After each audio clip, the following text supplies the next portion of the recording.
I want to tell you that one of the things that President Ruto has done is to call for a joint PG, parliamentary group meeting, between ODM and UDA.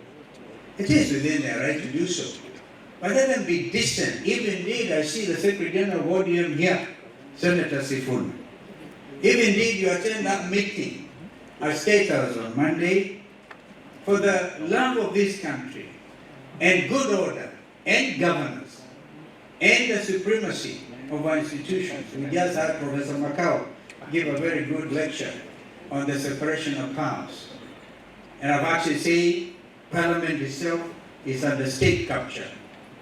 Indeed, the fruition of this will happen on Monday, and I want to suggest to Senator Sifuna that if that happens, joint PG of UDA and ODM, the following day in Parliament, Honorable Junet Mohammed, who is supposed to represent me in Parliament as the majority leader, should immediately vacate and move now, so there'll be good order, so that they now move and join together, so we'll know that the opposition, the joint opposition, now will have the responsibility to have a new team. We are very able young legislators, like Babu Wino, who was just in here. Going forward, all Kenyans arrested and detained during the Maandamano protests and Sabasaba Day demonstrations must be released immediately. But all DPP have been here. I've just shared that with you. The Director of Public Prosecution, so happy you're here to hear me say this. As your colleague in the profession, we are saying that all these demonstrators, we call them actually prisoners of conscience. They have to be released immediately and unconditionally. A lot of them are out on bail terms. Thank you again, Madam President. You worked very hard. And all those advocates who gave their pro bono services to at least have these young men and women go back to their parents, we really congratulate you. This includes all those who are dragged through the anti-terrorism court and treated like terrorists.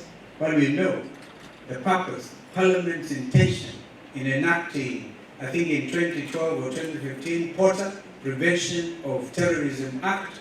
They didn't imagine. They were looking at transnational criminals like Al-Qaeda and Al-Shabaab. And you get these young Kenyans, and you take them there and you really put the fear of God in there. I can tell you end up hardening them. And I can tell you they're very committed to me.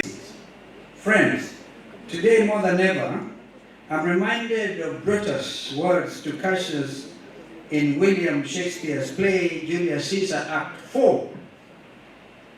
And I paraphrase, I think I will just quote it because it's so opportune, even as you look at the Indian Ocean from this place. It's a beautiful place.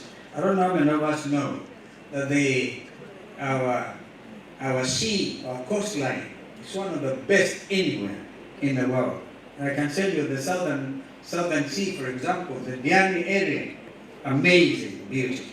But therefore, remind you, and Julius Caesar, Act 4, that there's a tide in the affairs of men, which taken with the flood, leads them to fortune, omitted, all the voyage of their life is bound in shallows and in miseries.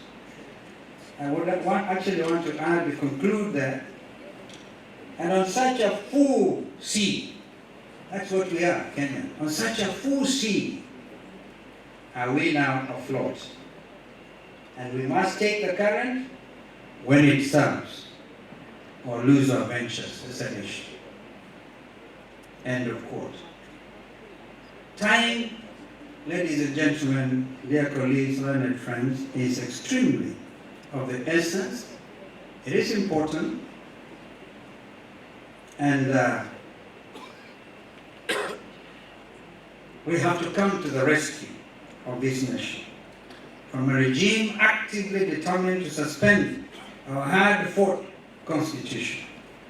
The law is not just an instrument of order, It is a covenant of justice. If we are not vigilant, our constitution shall be eroded, and Kenya's present and future will be undermined. Kenya cannot succeed without a vigilant and courageous legal profession. And you, the defenders of the law, cannot succeed without a principled political class willing to defend our independence. If we lose the law, we lose the nation. This is a challenge of the most consequential discussion of our time. Therefore, President's national treaties on human rights are part of our domestic law. We are then bound by the same. Because of this regime's inability to defend and protect rights and constitutional values, and guided by our Constitution, particularly Article 1, we established the People's Restorative Justice Commission on June 25th. Professor Makau, please hear me, my brother.